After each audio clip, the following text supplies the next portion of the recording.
My millionaire dad did not just skip my wedding. He told my aunt I was not worth the flight, then left the front row chair with his name on it empty on purpose. I did not know that exact sentence yet when I walked down the aisle, but I felt it every time my eyes slid toward that chair and found only white fabric and eucalyptus where my father was supposed to be. We were in the courtyard at the Portland Art Museum in late spring. Music played, tables held simple flowers, friends from work and my husband Mark's family filled the rows.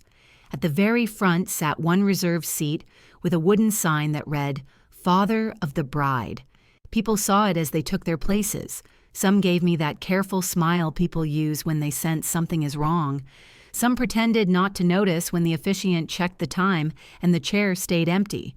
I walked in on my cousin's arm instead of my dad's, telling myself his plane must have been delayed, that a deal had run long. I had been building excuses like that for him since I was a teenager. After the vows, while the photographer lined us up and I tried to keep my smile steady, one of my aunts leaned close and whispered that my dad had told the family group chat flights to Portland were not worth it unless it was a real business event. I thought he was joking, she added, then saw my face and stopped. In that moment, the story I had wrapped around him for years tore. The empty chair was not bad luck. It was a choice. I remember nodding as if I had already heard it. My fingers tightened around the bouquet until the stems dug into my palms. I smiled for the next photo, but inside, something loyal went quiet. I was not worth the flight, just a daughter getting married without her father. My name is Reese Hart. In 2015, I was a front desk manager at a small hotel in Portland, proud of my blazer and my tiny apartment, and the fact that I was building a life on my own. My father, Harrison, lived in Seattle, a real estate millionaire, and years earlier he had emptied the college fund he once opened in my name to buy a vacation place for his new family. That was the man who decided my wedding did not qualify as a real event. 8 years later, I stood in a corner office above downtown Seattle, looking out at the skyline he used to point to in brochures. I was 35, wearing a simple black dress and a badge with a logo I had sketched at my kitchen table, and on the television mounted to the wall, a reporter was walking through one of my hotel lobbies. The banner at the bottom of the screen read, "Heartline Hotels reaches $610 million valuation." They showed the front desk in Portland, a rooftop in Austin, a courtyard in San Diego, a map with points of light marking each property. They said my name, founder and chief executive Reese Hart. For me, that moment felt like standing still while two memories pressed against each other. One was this office and that number on the screen. The other was a white chair in Portland with my father's name on it and no father in sight. While the reporter moved on, my phone buzzed on the desk. The name on the screen made my stomach tighten.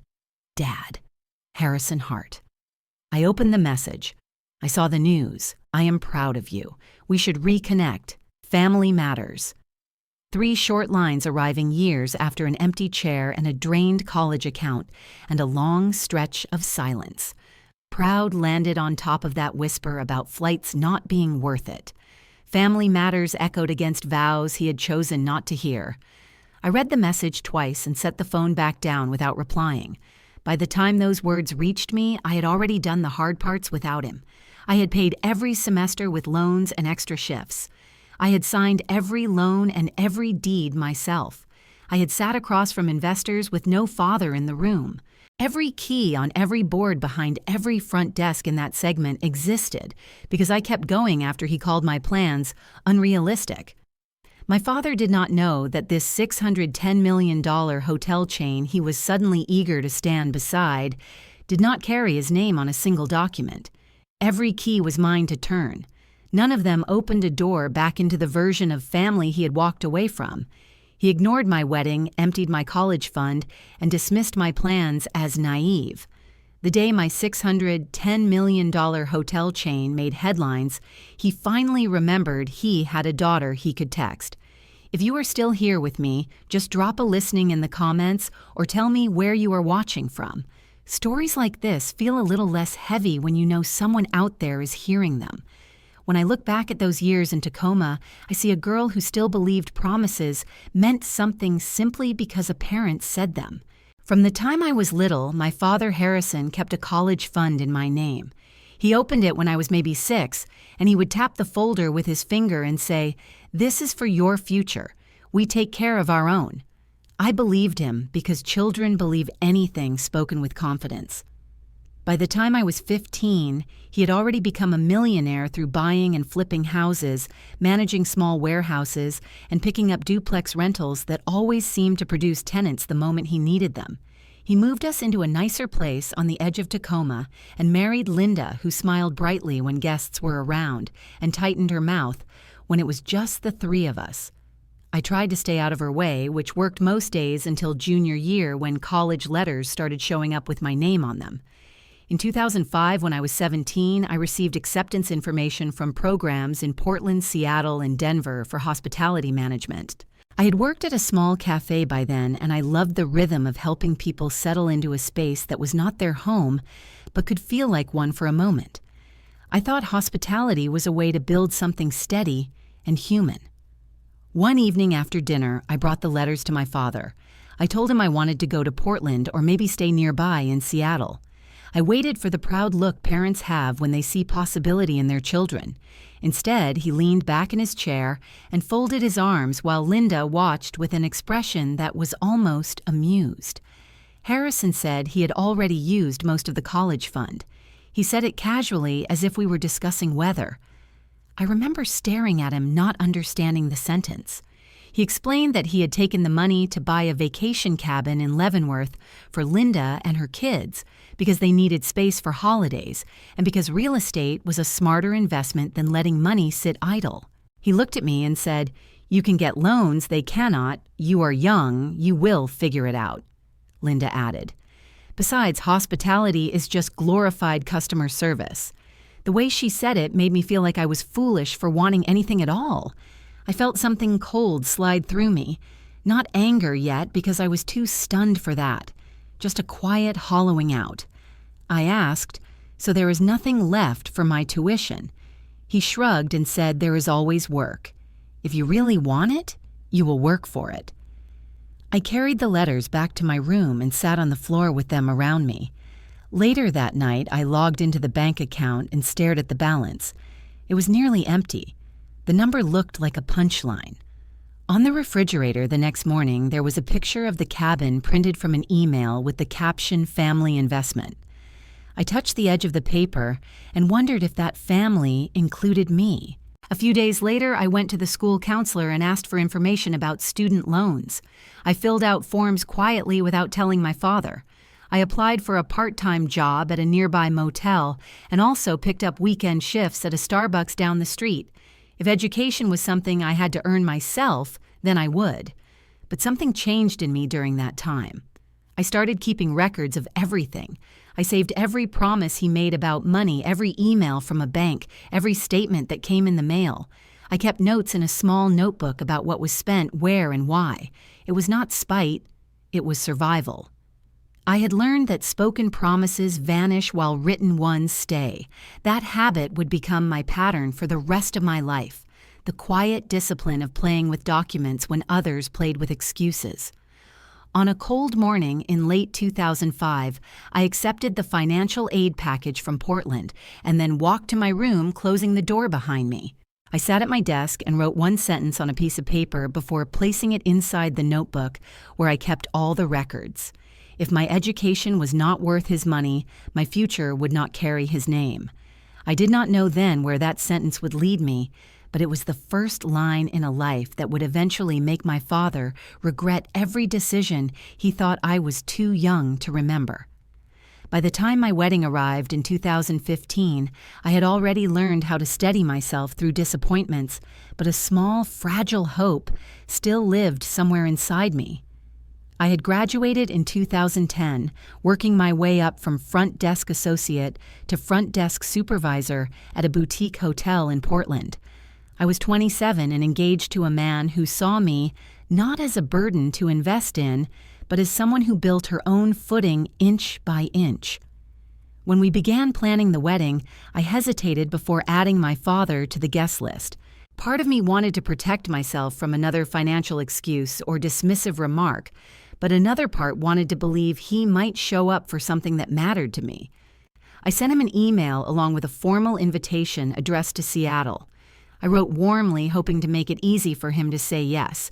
His reply came quickly. "I will see if I can fit it between closings. No congratulations, no question about details, just a reminder that business always stood above me." A week before the wedding, he called. I remember standing by the kitchen counter, smoothing the edges of place cards while holding the phone to my ear.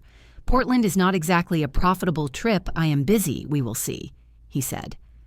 The words fell flat, not cruel, but carved with indifference. Linda piped in through speakerphone with a laugh.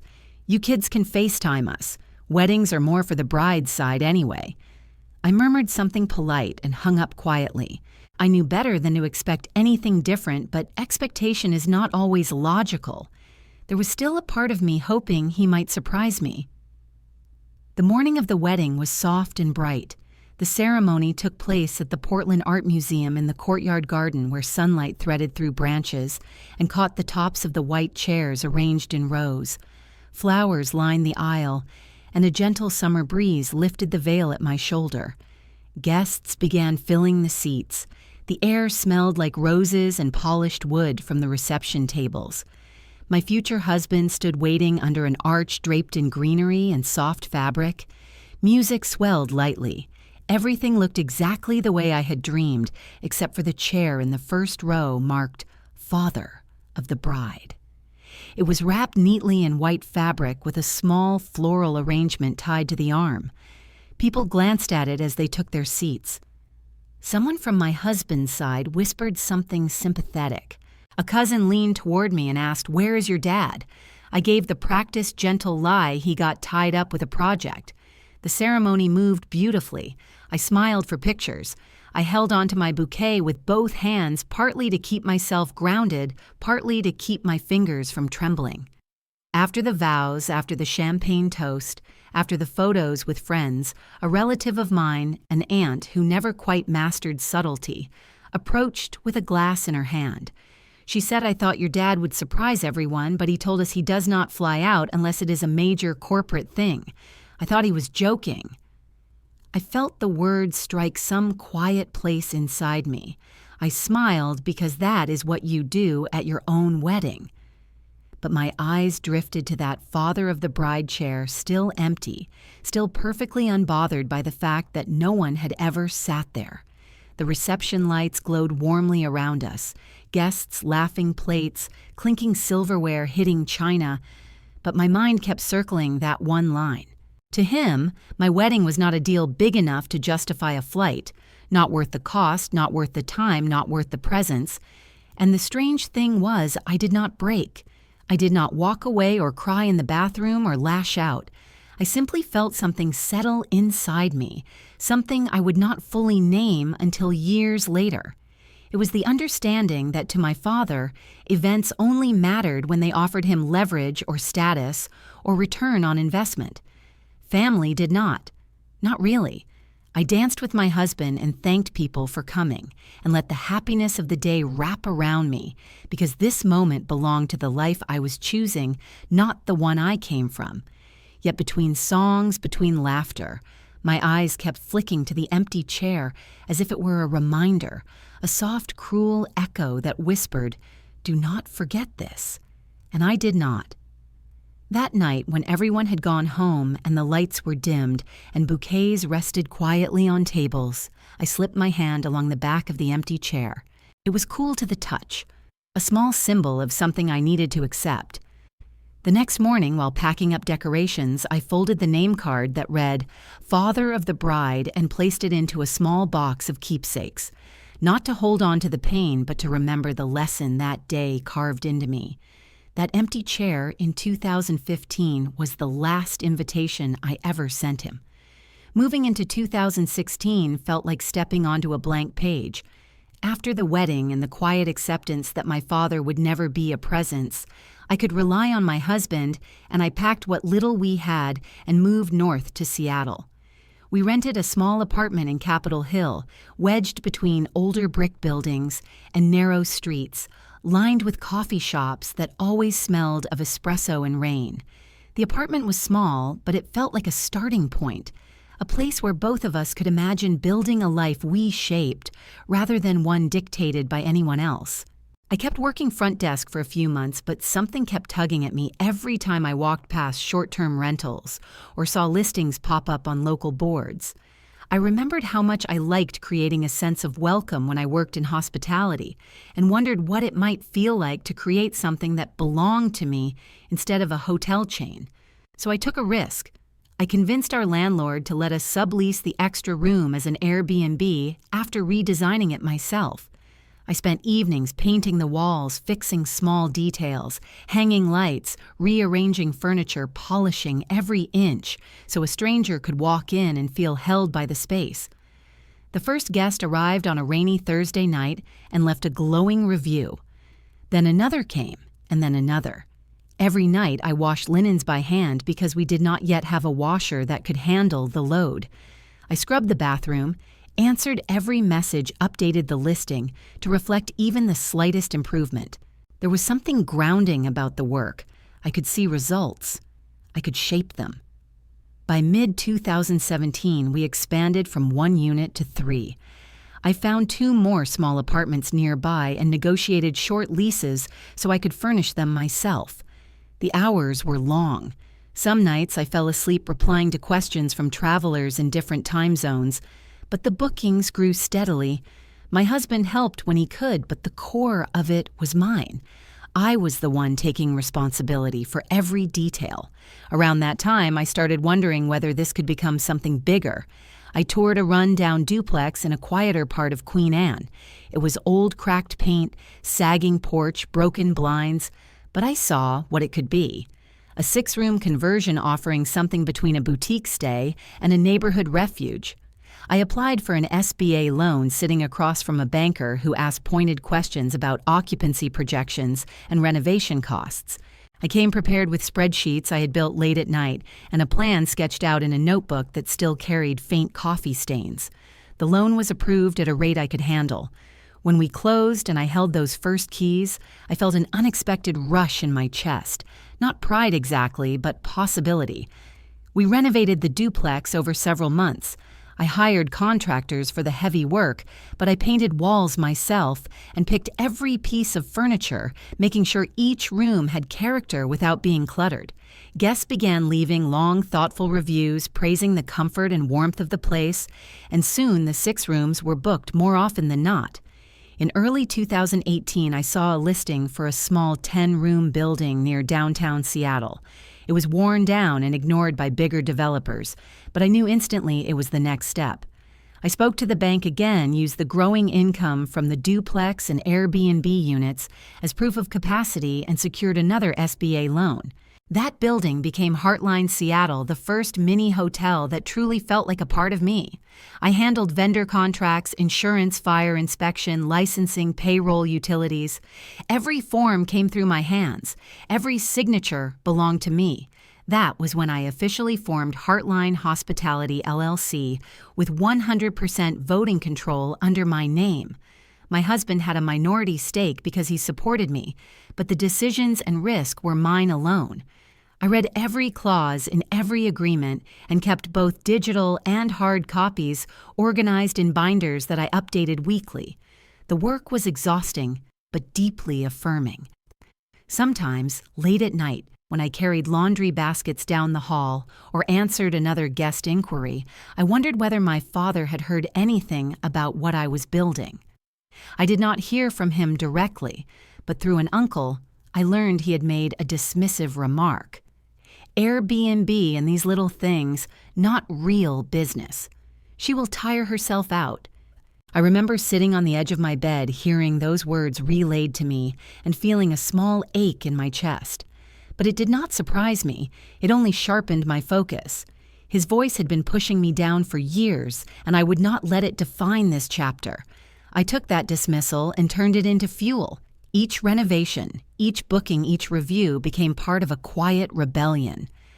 By the end of 2019, Heartline Seattle consistently reached high occupancy even in the colder seasons. Guests returned year after year. And in 2020, when the city began emerging from a difficult period, the hotel stood strong enough to survive because I had built it with care and adaptability. Through all of it, my father never asked about the business, never sent a message, never wondered how I carried the work. He did not show up to bless the first keys I held, so I learned to bless my own. By the time 2021 arrived, Heartline Seattle had not only survived difficult seasons, but had quietly proven itself to be something sturdier than anyone expected. I had spent years learning every inch of the business from linens to ledgers, and suddenly the work began to ripple outward in ways I could feel but not fully predict. That year, I made a decision that felt both sentimental and strategic. I opened Heartline Portland 10 years after working as a front desk supervisor in that same city. I still remembered the weight of the front desk keys on my hip, the soft glow of lobby lights the way I used to look at boutique hotels and wonder what it might feel like to have one with my name on it. When Heartline Portland opened its doors in a renovated brick building near the Pearl District, I stood in the lobby on opening morning and let that memory wash over me. It felt like closing a circle, not for anyone else, but for the younger version of me who worked late shifts and swallowed disappointment quietly. The reviews came quickly.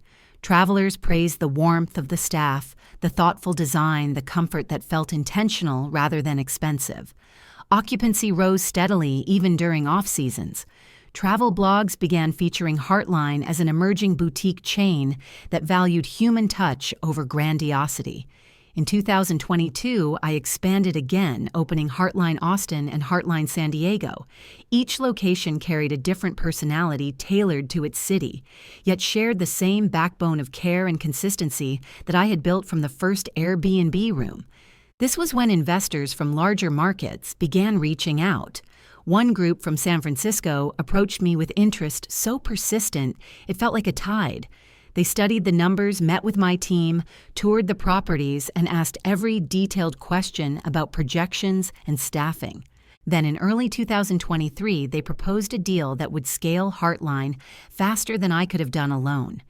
During the negotiations, one of their analysts pulled me aside and said they had run internal models that valued Heartline at $610 million. I had to stand still and let the numbers settle around me. My hands were steady, but my breath caught. $610 million. A valuation built on years of quiet work nights of laundry and bookings contracts, signed after double-checking every clause and stubborn belief that I could build something real even when others dismissed it. The investors were serious. They wanted to fuel expansion, not absorb control. When the deal was finalized, the media response came like a wave, breaking all at once. Forbes ran a headline that read, "From ignored daughter to $610 million hotel empire." Business Insider wrote a feature on boutique chains redefining hospitality, and CNN aired a short segment showing images of the Seattle and Portland properties, while a narrator summarized the growth of Heartline. Each time I saw those images, I felt both pride and something quieter, deeper, a sense of distance from the girl who once stared at an empty college fund and wondered how she would pay for school. I never wanted success to prove anything to my father, but the past always sits somewhere beneath the surface. As I read the articles, I thought of the chair he left empty at my wedding, of the way he had said, "Portland is not exactly a profitable trip," of the laughter in Linda's voice when she suggested FaceTime as a substitute for presents. Even with all the validation swirling around me, I did not celebrate loudly. That is not who I am. Instead, I walked into my office one afternoon, looked out over the Seattle skyline, and let the accomplishment settle quietly like snow on a field. It was mine, all of it. Built with my own hands, my own decisions, my own endurance. And then after years of silence, my phone lit up. Dad Harrison Hart. I stared at the name for a moment before opening the message. I saw the article. "I am proud of you. We should reconnect. Families should stick together when things get this big." I read it twice, Not because I was moved, but because the timing was so predictable, it was almost theatrical. The man who had not attended my wedding, who had drained my college fund, who had dismissed my early business attempts as not real, had reappeared the moment Forbes printed a number. I locked my phone and set it face down on my desk. I did not respond. The silence I returned to him was not anger. It was clarity. I had built an empire without him, and now he wanted entry because it had become valuable. Later that night, as I reviewed documents for expansions, I caught myself thinking a single line that carried a sharp truth. Funny how family shows up right after Forbes does. The message he sent after the Forbes article might have been the first in years, but it was not the last. Over the next few weeks, my phone lit up with a frequency that felt almost comical considering how long he had been absent from my life. At first, he kept his tone warm, or what he must have imagined sounded warm. I would see a preview flash across the screen while I was reviewing staffing budgets or confirming renovation timelines. We could talk about a family trust, protect your hotels from taxes. Another message would follow the next morning. Investors love seeing strong families united. In the afternoons when I was touring construction sites or interviewing managers, I would get another notification. You should not let outsiders own too much. The pattern became clear before I even finished reading the full texts. He was not asking about my well-being.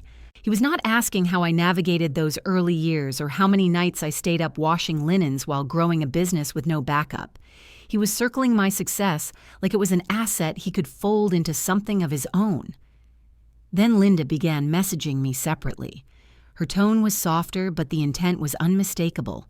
Your father always believed in you. He just did not know how to show it. This is a chance to build something under the heart name. I read that line and felt a chill of recognition. She had always known how to phrase things in a way that sounded caring, while nudging me toward whatever outcome benefited them. She used the heart name like a lifeline, like it was something I should feel lucky to attach myself to, even though it had cost me more wounds than support. I sat with the messages each time they came in, not responding, just letting the words reveal themselves. Every sentence revolved around control image, influence, money. None of it held even a trace of genuine connection. He did not ask how I was sleeping through the chaos of expansion or how I was managing the pressure of entering a new tier of business. He did not ask whether the success felt overwhelming or lonely or meaningful. He only asked about the hotels, about positioning, about ownership, about how to fold my achievements into his narrative. One afternoon, I took my phone to a meeting with my corporate lawyer, a woman who had helped me structure Heartline Hospitality LLC in ways that protected every inch of what I had built. We sat in her office overlooking the water in Seattle, and I handed her my phone. She scrolled through the messages quietly, her eyebrows lifting slightly at each new attempt from my father to frame the conversation around family unity as a financial strategy. When she reached the message about the family trust, she let out a small laugh. Your father would be a beneficiary of your work, not the other way around. You know that, right? I did know that. But somehow, hearing it stated plainly made the truth settle with new weight. She explained what a trust structured in his favor could do, how it could shift leverage, how it could expose me to risk, how it could entangle his failing properties with my thriving ones. I listened carefully because I had spent years learning that paperwork often outlasts promises. When I left her office, I walked for a while along the waterfront, feeling the sharp, cool wind off the bay. I thought about every message my father and Linda had sent. Not once had he asked about the people who worked for me, the guests who supported the business, or the team that helped the hotels flourish. Not once had he asked how I felt about the journey or its cost. He had appeared only when a number 610 million floated in the air like something he could reach for. That evening, I created a digital folder labeled Harrison and began saving every message, every timestamp, every phrase that revealed intent. It was not spite, it was clarity. I had learned a long time ago that if someone tells you who they are through their actions, you document it. The messages accumulated quickly and a pattern emerged. He wanted access. He wanted structure. He wanted the empire that did not include him until it became valuable. I reread the newest message one night after reviewing guest experience data. It said simply, "Let us talk about aligning the family legacy," and something inside me went still. I realized he never once asked how I was sleeping, eating, or feeling. He asked where the hotels were registered. That was the moment I understood the next step. If he wanted a stage to re-enter my life, I would choose the stage. The grand opening of Heartline Seattle Waterfront was coming, and I knew exactly what that event could become. By September of 2023, the Heartline Seattle Waterfront project stood ready in a way that felt almost unreal even to me. The building had taken years of planning and months of construction, but now the windows shone against the bay, the lobby lighting glowed warmly across polished stone floors, and the rooftop deck overlooked the water with a quiet confidence that matched everything I had built. It was the flagship, the physical embodiment of every decision I had made since the day my father drained my college fund. When the date for the grand opening approached, I realized it would not just be a celebration of a hotel. It would be a moment of clarity, a place where intentions, roles, and histories would collide under bright lights. So I decided to make it an event big enough that no one could pretend to misunderstand what Heartline had become. We invited press from Seattle and Portland influencers in the travel world, city officials who had supported the zoning approvals investors, who had backed the San Francisco deal, and partners who helped shape the brand. Each invitation was crafted with care, formal, respectful, professional. And then I wrote one more addressed to Harrison and Linda Hart. I did not write as a daughter hopeful for approval. I wrote as the founder and owner of a $610 million hotel chain. Harrison and Linda Hart are welcome to attend the grand opening as guests. No sentiment, no warmth, no longing, just accuracy. They were guests, nothing more. While the invitation circulated, my lawyer and my CFO met with me to review every inch of the corporate structure. We sat around a long table with binders and digital documents open, showing the architecture of Heartline Holdings. We confirmed again that every property, every trademark, every cash flow stream, and every contract belonged to Reese Hart Holdings. Not a single document carried Harrison's name. The lawyer tapped a page and said, "Here is your protection. No mixed assets, no joint financial obligations, no leverage points he can claim or tie to." My CFO nodded and added that keeping everything under my structure had been one of my smartest decisions because it insulated the hotels from any personal financial storms outside my own orbit. I knew then that if my father tried to use the idea of a family trust or a shared legacy, he would hit a wall of paperwork that told the real story. At the same time, I knew something else was unfolding behind the scenes because I kept hearing small pieces through people who still moved in his circles. Harrison was under pressure from his banks. He had 2 or 3 real estate projects struggling under rising interest rates. Refinancing deadlines were looming. Loans that once looked manageable now felt suffocating. His profits were thinning. His leverage was slipping. And in the middle of that financial strain, he saw Heartline not as my accomplishment, but as a lifeline, a way to tie his assets to mine so that lenders would see stability, a way to present a united family front so he could borrow more easily, a way to use the shine of my success to cover the cracks in his own empire. The family trust he kept messaging about was not about protecting me. It was about protecting him. When I learned this piece by piece, I felt no anger, just confirmation. Everything he was doing aligned exactly with what my lawyer had predicted and exactly with the pattern of our past. He was generous only when generosity benefited him. He was present only when presence served him. And he returned only when something of value appeared in my hands. As the opening approached, I walked through the lobby late at night checking the final details. Staff rehearsed their scripts. The general manager reviewed the guest list. The florists shaped arrangements that matched the waterfront palette. Outside, the air carried the cool scent of the bay. I paused by the large windows and watched the city lights shimmer on the water. I thought about the years leading up to this moment, the Airbnb room, the duplex, the 10-room building, the nights of folding sheets, the paperwork, the bank meetings, the wedding chair sitting empty in Portland. Now that chair had become something else, a reminder of absence that no success would erase, but also a silent teacher, reminding me I had built all of this because he did not show up. I thought of the invitation I had sent him and how he must have read it. A man once at the center of every room he walked into, now reduced to a guest at his daughter's empire. I wondered if he would understand the symbolism or if he would simply arrive dressed to impress, hoping to claim some imagined role. As the final preparations wrapped up, my team gathered in the lobby, and I thanked them for carrying this project with me. I felt steady, clear, focused. Whatever happened at the opening, I was ready. He thought this opening was his way back into my life. I knew it would be the first time he met the consequences of his absence.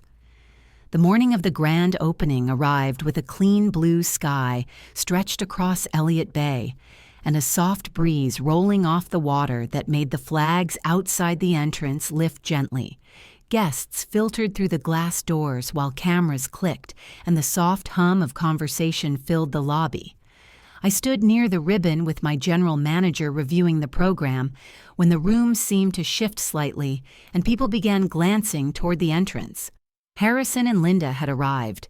He walked in with the posture of someone ready to reclaim a space he believed he still owned. His suit was sharp, his smile wide, his confidence rehearsed. Linda stayed half a step behind him, carrying that polished politeness she wore whenever she stepped into rooms she hoped would benefit her. As they moved deeper into the crowd, Harrison immediately reached for the nearest investor, extending a hand as if this were his stage. "I have been in real estate for over 30 years, he said, his voice warm as if he were stepping into a reunion. Reese watched me work growing up. I taught her a lot of what she knows. I watched the investor raise an eyebrow just slightly before offering him a polite nod. Then a reporter from a Seattle business journal stepped forward, recognizing Harrison from a few old property features. "Did you help fund Heartline Hotels?" In the early days, he asked, notebook open, camera pointed. Harrison inhaled, ready to say something like, "I advised her," or "we built this as a family," or some other crafted line that would position him as the architect behind my work. His mouth opened. I stepped onto the small stage and took the microphone before the sound left his throat. The room quieted. I smiled lightly. Calm, steady, the same voice I used when delivering investor updates. "Thank you all for being here." I began letting my eyes move across the crowd, then naturally land on the reporter who had asked the question. I heard someone ask if my father helped fund Heartline Hotels. I can answer that very clearly. I lifted my chin slightly, just enough to anchor the moment. When I was 17, my college fund was emptied to buy a cabin for his new family. The room stilled the softness of the lobby, swallowed by silence. I continued Maria. My lawyer had reminded me that truth told plainly is its own power. So I used plain truth. I paid for college with loans because there was nothing left. I worked the front desk at a motel and a coffee shop to cover books and rent. Not $1 of Heartline came from him. Every loan, every contract, every building purchase I signed myself. Not one signature belongs to him. I paused just one beat, letting the air tighten. And when I got married in 2015, he did not come. He told relatives he does not fly unless it is for a major corporate event. The empty father of the bride chair stayed empty. A camera clicked sharply, capturing Harrison's face as the meaning sank in. I kept my tone level, measured, almost gentle. So if you are looking for the people who funded and carried this company, please look at my team, not at the man who did not think my future was worth a plane ticket. Someone near the back exhaled softly, as if they had been holding their breath. Investors shifted, glancing between Harrison and me, their expressions making it clear the narrative had been corrected in a way that could not be undone. A few journalists scribbled faster, capturing not scandal but truth. the kind that fits neatly into a headline because it is too clean to twist. Harrison stood frozen near the champagne table, his face pale, the practiced smile fading. Linda looked around, searching for a place to rest her eyes that would not betray her discomfort. The air felt different now, not cruel, not triumphant, just honest. I handed the microphone back to the host and stepped aside, allowing the program to continue, as if nothing extraordinary had happened, even though everything had. The cameras, however, stayed pointed at him, not me. They caught the stillness, the realization, the subtle collapse of a man who had walked in, believing he could shape perception with presence alone. As I moved to greet partners and press, I saw him through the corner of my vision, standing in a room full of people with no idea where he fit. And I remembered the way I had felt in Portland on my wedding day, with an empty chair sitting in the front row. For the first time, he felt what that day had felt like. Standing in a room full of people, realizing no one was really saving him a seat. The fallout began before the lights in the grand opening hall had even cooled. By the next morning, local business sites were already running edited clips from the ribbon cutting. They chose the exact 30-second slice where I stated the facts plainly about the college fund being emptied for a cabin and the empty chair at my wedding. The clip spread quickly because it was short, clear, and impossible to misinterpret. The headline on one site read, "Daughter of real estate veteran reveals she built $610 million hotel empire alone." Another captioned their post with lines taken directly from my speech. "Not $1 from him. Wedding chair left empty." By noon, my inbox filled with notes from partners, investors, and conference organizers. A few were gentle, almost apologetic. "I had no idea your father was not supportive." Others were more direct, saying the truth explained a lot about why Heartline felt so independent as a brand. I responded politely to each, staying professional while allowing the facts to stand on their own. Meanwhile, Linda's anger built like steam, tightening her voice in every message she sent Harrison. "You could not keep your mouth shut for one event," she snapped loud enough that a relative later recounted the call to another family member. She had expected a night where they would glide through the crowd, gaining proximity to success. Instead, she left with her face tight and her reputation accidentally tied to his silence. Harrison, however, took a different approach. His first message landed on my phone mid-morning. "You humiliated me in front of everyone." The words sat flat on the screen, lacking any curiosity, any attempt to understand or even acknowledge the truth. After considering it for a moment, I typed my reply. "You did that by yourself years ago. The room just found out." It was one of the rare times I chose to answer him because the line required no emotion and offered no room for debate. It simply returned his accusation to its source. He did not respond. But consequences began forming around him whether he accepted them or not. One of his ongoing property developments on the outskirts of Seattle was already strained by rising interest rates and construction delays. The bank had requested updated financial documentation, along with commentary about stability and leadership. After the public event clip circulated, the banker called again this time, asking more pointed questions about partnership risk and public perception. They mentioned the video, specifically, though, carefully framing it as due diligence. It was enough to make Harrison realize that reputation is not a private matter when you depend on lenders. Later that week, a developer he had been courting for months forwarded him an article about the grand opening with no commentary attached. The absence of explanation carried more weight than a direct question would have. It was clear that the industry now understood Heartline was not a family enterprise built on his foundation, but an accomplishment created entirely outside his involvement. That understanding pressed against his pride and his work. At the same time, he could not escape the imagery replaying in the news segments. The camera had captured him, standing off to the side mouth, slightly open eyes unsettled, while my voice clarified the truth. He watched clips of himself, not as the proud father he had hoped to portray, but as a man suddenly without role or claim. Linda refused to talk to him for a day, and when she finally did, she criticized every move he had made, from greeting investors to speaking too casually about his experience. She reminded him sharply that appearances matter, especially when you want something. He had wanted access, influence, maybe even control. Instead, he left with the opposite. The echo of the grand opening followed him everywhere, in small conversations, silent judgments, and missed opportunities. The weight of it settled in his home, where tension thickened the air each night. He sat at the dining table looking at printouts of loan terms and refinance deadlines, while the muted television in the corner replayed portions of the business segment. He tried to call a few contacts but found their responses cautious, polite, without the eager tone he once relied on. No one said it directly, but the message was unmistakable. His attempt to position himself near my success had failed publicly, and the industry now knew the facts. For once, the echo of his choices followed him home, not me.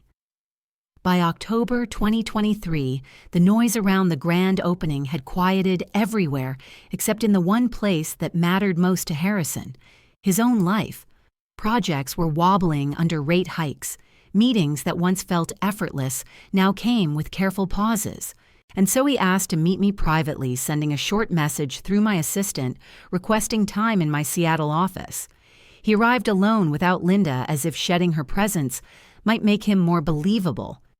When he stepped through the glass doors, he looked older than I remembered. His suit no longer crisp, the shoulders slightly slumped, the silver in his hair no longer discreet. He offered a hesitant smile that did not reach his eyes, then sat in front of my desk with the posture of a man trying to assemble dignity he no longer fully owned. "I admit I made mistakes," he began, "but we are still family. We could fix this. If we put everything into a family trust, my properties and your hotels can protect each other." The pitch came out practiced, as if he had rehearsed it in the car, and still could not polish the desperation from the edges. I kept my voice steady and my expression neutral, refusing to give him an argument to grip. Instead, I asked questions one by one, allowing silence to open after each one. "Where were you when I opened my first hotel?" He blinked, not answering. I let the quiet linger, then continued. "Where were you when I needed a co-signer for my first loan?" His throat tightened. He shifted in the chair. Again, he said nothing. I leaned forward slightly. "Where were you on my wedding day?" The air in the room thinned. He looked away toward the window, as if the skyline might offer him a response I never received. And finally, the one cut he could not dodge. "Where were you when you drained my college fund for their vacation home?" His shoulders collapsed inward. The confident father who once wielded money like a compass had dissolved into a man cornered by the truth he had spent decades avoiding. Each question served as a reminder not only of absence, but of deliberate choice. My voice remained calm because the facts were heavy enough on their own. He did not dispute any of it. Instead, he exhaled deeply, and the truth leaked through the cracks he could no longer seal. "The banks are tightening," he admitted quietly. "The loans on my current projects are delicate. If our assets were linked, the refinancing process would be easier. It would show stability." So that was the center of it. Not healing, not reflection, not regret. He wanted my empire to cushion his decline. He wanted my $610 million valuation to soften the risk signals around his properties. He wanted the name Heartline to act like a support beam under work he had not invited me into for years. He looked at me, then waiting for me to fill the silence with something comforting or forgiving or compliant. But all I saw was a man who had once told me, "You can get loans. They cannot. You are young. You will figure it out." Yet now, here he was, asking me to carry the weight he had refused to help me lift. I sat back, letting the tension settle, and giving both of us room to see the truth for what it was. It was not about family. It was not about reconnecting. It was not about legacy. It was about liability. He had come hoping that after the grand opening, after the headlines and the applause and the cameras, He could negotiate a place inside the structure he had abandoned when it was just scaffolding held together by my student loans and late-night shifts. The irony sat thick between us. For years, I had built everything without expecting him to walk into a single lobby opening or review a single contract. Now he wanted access simply because the work was finally valuable to him. As he waited for me to answer, I let myself absorb the full picture. The timeline, the empty chair, the drained fund, the loans I had carried alone, the nights folding laundry in small Airbnb units, the lender meetings where I fought to be taken seriously, the paperwork for Heartline Hospitality LLC on which my name and only my name held voting control. Every key, every signature, every contract was mine. And he had shown up now because he wanted the benefit without the history. The truth crystallized with sharp clarity. It was never about my last name. It was about my balance sheet. I let the truth settle between us until the room felt painfully honest. Then I reached for a thin folder on my desk and placed it in front of Harrison without sliding it toward him. It was not an invitation. It was a boundary made visible. Inside were high-level summaries of Heartline's structure, nothing detailed, nothing he could leverage. I kept my tone calm as I explained that every property, every trademark, every revenue stream rested under Reese Hart Holdings, LLC, with clean books and independent governance. I told him there was a succession plan drafted with my attorney designed not to enrich me, but to protect the employees who trusted me, the guests who filled our rooms, and the communities our hotels served. I wanted him to understand that Heartline existed with purpose, and that purpose never included rescuing him. His eyes moved over the pages, but I could tell he understood none of it beyond the one truth he wished were not real. My empire was fully mine and legally insulated from him. When he finally looked up, he grasped for an angle, still hoping sentiment might succeed where entitlement failed. "I am still your father," he said softly. "Blood should mean something." The words were meant to sound noble, yet they echoed with the weight of everything he had not shown up for. I met his gaze steadily and answered with the quiet clarity that had taken me years to build. "Blood meant something when you chose where to spend my college fund. I am not moving my hotels into your problems." His face tightened, not with anger, but with the dawning realization that his last card had no value here. I was not the 17-year-old girl whose future he redirected to fund a cabin in Leavenworth. I was not the bride who waited for an empty chair to fill. I was not the small business owner praying for a co-signer who never picked up the phone. I was a woman who had built a $610 million chain, one loan, one renovation, one contract at a time, and not a single step of that journey had been made possible by him. He tried once more to soften the moment, saying things about legacy and family, but every sentence drifted back toward the same objective. He wanted access to stability he did not create. I stood as a signal that the conversation was ending. He rose too, though slower, as if hoping I would offer a different version of myself before he reached the door. But I did not. As he stepped into the hallway, his phone rang. I heard him answer quietly. The voice on the other end belonged to a banker. The tone was unmistakable. It was the kind of call where risk is discussed, where refinancing is questioned, where hesitation becomes visible. I did not need to hear the words to know exactly what they meant. Responsibility was coming home to him the way it always eventually does. I waited until he ended the call. He looked at me through the glass wall of my office with a mixture of disappointment and something closer to fear. Not fear of me, but fear of finally standing alone without my balance sheet to lean on.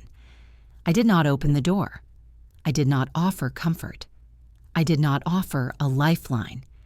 He walked away, and for the first time in my life, I felt the air remain still where his presence used to stir chaos. It was not triumph. It was not revenge. It was closure earned through clarity. I returned to my desk aware of something profoundly new. I had not begged him to understand me or stay connected or validate what I had built, and I had not let him move in financially or emotionally. The door he had walked through closed with a soft click, yet it felt louder than any argument we had ever had. In the weeks after that final conversation with Harrison, I found myself waking up without the familiar heaviness that used to press into my ribs every morning.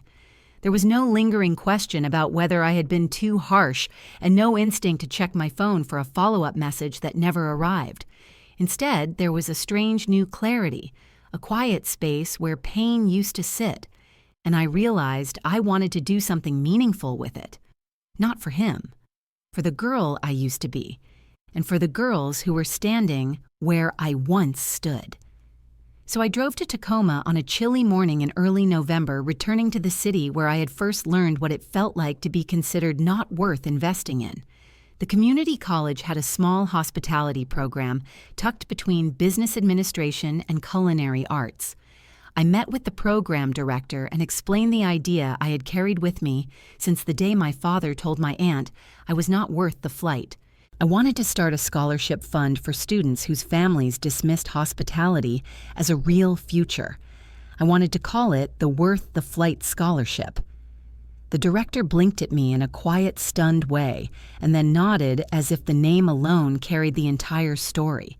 Within weeks, the paperwork was complete, and the fund was active-seated with an amount that would have made my 17-year-old self dizzy. But writing the check was not the part that mattered most. The first day I visited the students I stood at the front of a modest classroom with rows of mismatched desks and students clutching notebooks with tired eyes and hopeful expressions. Some of them worked nights, just like I once did. Some of them were the first in their families to attempt college, and some of them had heard the same sentence I had heard too many times growing up. Hospitality is not a real career. I told them my story without dressing it up. I told them about the college fund that disappeared into a vacation cabin in Leavenworth. I told them about the empty chair at my wedding in Portland and the way I smiled through it because I had learned early how to endure silence. I told them about the loans I signed on my own, the Airbnb sheets I washed night after night, the duplex I renovated room by room, the 10-room building that became the first Heartline Hotel, and the expansion that carried me to Seattle, Austin, San Diego, and back to Portland again. I told them about the moment the valuation hit $610 million and what it felt like to see my father's number appear on my phone screen for the first time in years. I told them all of it because I wanted them to know that their path was not small or laughable or fragile. It was real and worthy and powerful if they chose to walk it with both grit and heart. When I finished speaking, the room was quiet in that thick way that means someone is holding their breath. Then a young woman in the second row raised her hand, but her voice shook before she even spoke. She said her parents told her hospitality was silly and that she should pick something practical, something serious, something profitable. She said they mocked her interest in hotel management and refused to help her with school costs because they thought it was a waste. She said she felt alone every day she came to class. And then she cried. Not loudly, but in the way someone cries when a truth has been sitting in their chest too long. Something in me cracked open when I saw her shoulders tremble. It was like looking at myself at 17, the version of me who held a letter of acceptance in one hand and a drained bank statement in the other, wondering if maybe the problem was that I had dreamed wrong. I stepped toward her slowly so she would not feel exposed, and I told her what I wish someone had told me back then. Your dream is not the problem. Their imagination is. The room exhaled at the same time, as if those words had been waiting in the air. And in that moment, I understood something with a clarity I had not felt in years. My money did not need to patch the holes my father had carved into my life. It did not need to soften his choices or rewrite our history. It needed to open doors for people who had been pushed away from them. It needed to move where purpose lived, not where guilt lingered. As the students lined up afterward to say thank you or share small pieces of their own stories, I realized that this legacy felt more right, more honest than anything my father had tried to claim through a trust or a surname. This was mine, and it came from the strongest parts of me, not the wounded ones. When I drove away from Tacoma that afternoon, the sky was pale and almost silver, and for the first time I felt something close to peace when I thought of the past. I could not change the father I had or the choices he made, but I could shape something lasting from the wreckage he left behind, and I could make sure other daughters did not feel as alone walking into their future. The last message I ever received from Harrison came quietly in early 2024, with no build-up, no apology, no acknowledgement of the choices that had brought us here. It appeared on my phone on a gray Seattle morning while I was reviewing monthly reports from the Portland and Austin properties. It read, "I am getting older. I would like to fix things before it is too late." I stared at the screen for a long moment, not because it hurt, but because it no longer did. There was a time when that sentence would have cracked open every place he had ever left empty in me, but now it only drifted across the surface like a leaf on water. I felt the distance and the clarity that had been growing for years, and I understood in an instant that I no longer carried the old hunger for approval. I no longer waited for him to show up in the ways I once begged for. I no longer shaped my life around the absence of his presence. My first instinct was not anger, but a quiet recognition of what his message really meant. It did not come when I was washing sheets in my first Airbnb or when I was painting walls in the small building that became my first hotel. It did not come when I opened Heartline Portland or when I negotiated financing for Heartline Austin. It did not come when I signed contracts alone or when I built a staff that became the heartbeat of the brand. It came when the empire was visible and when his own financial foundation was shaking. So the message did not feel like a plea for healing. It felt like an instinct for survival. I was not blind to the pain in that truth, but I was no longer willing to rescue him from it. I set my phone down and let the quiet settle. Forgiveness, I realized, was not the same as reunion. Forgiveness was choosing not to carry someone else's choices, like a weight inside your ribs. Reunion was opening the door and letting them step back into a place where they could wound you again. I could do the first. I would not do the second. As the weeks passed, I found myself thinking about what family really means, stripped of expectation, reputation, obligation, and blood. I thought about my husband who held my hand during the hardest early years and never asked to stand in front of the camera when success came. I thought about the managers who stayed with me through 2 recessions and a pandemic, who treated each hotel like a living space instead of a business line. I thought about the contractors who rebuilt my first duplex and left notes of encouragement on the kitchen counter because they knew I was young and trying and alone. I thought about the students in Tacoma, the ones who cried, the ones who listened, the ones who reminded me of myself at the exact age when my father chose a cabin over my future. Those were the people who showed up without being asked, without needing a headline to guide them, and without calculating what they might gain by standing beside me. Those were the people who carried the meaning of family far more clearly than any shared last name ever had. And when I held that truth up to the history between me and Harrison, everything clicked into its final shape. A parent does not become family simply because the world calls them one. A parent becomes family by showing up when the room is small, when the budget is thin, when there is no audience and no applause and no valuation. They become family by choosing you even when choosing you costs them something. Harrison had chosen many things over the years: money, image, reputation, comfort. But he had not chosen me. Not when I was 17 and holding college acceptance letters. Not when I was 27 standing at the altar with an empty chair in the front row. Not when I was 30 building a hotel room by room. And certainly not when I was 35 and my company made the news. His message in early 2024 was not a bridge. It was a summary. It confirmed what I had lived, not what I hoped for. I drafted a reply more than once. Sometimes it was long and gentle. Sometimes it was short and sharp. In the end, I sent nothing. Silence was not a punishment. It was a boundary. It was the first one I ever set without fear of losing something because there was nothing left to lose. What I gained instead was peace. The kind you only feel when the past stops dragging at your ankles. The kind that lets you breathe without wondering what could have been if someone you loved had simply loved you back in the ways you needed. I walked through Heartline Seattle waterfront one evening not long after that, a building filled with warm light and quiet success. My employees laughed in the lobby. Guests rolled suitcases across polished floors. The city outside shimmered, and I realized that every inch of this life had been built by people who showed up by choice, not obligation. That was family. The ones who stand beside you when there is no camera, no Forbes segment, no headline to capture it. The ones who take the flight not because it is profitable, but because it matters to you. That understanding soothed every wound before I even realized it was happening. And as I closed down my laptop that night, I felt ready to say the sentence that had been forming inside me for years. Family does not walk in when the headlines do. Family is the one who shows up when there is nothing to gain. If any part of this felt too familiar, drop a listening or tell me where you are watching from. It helps people like us feel a little less invisible.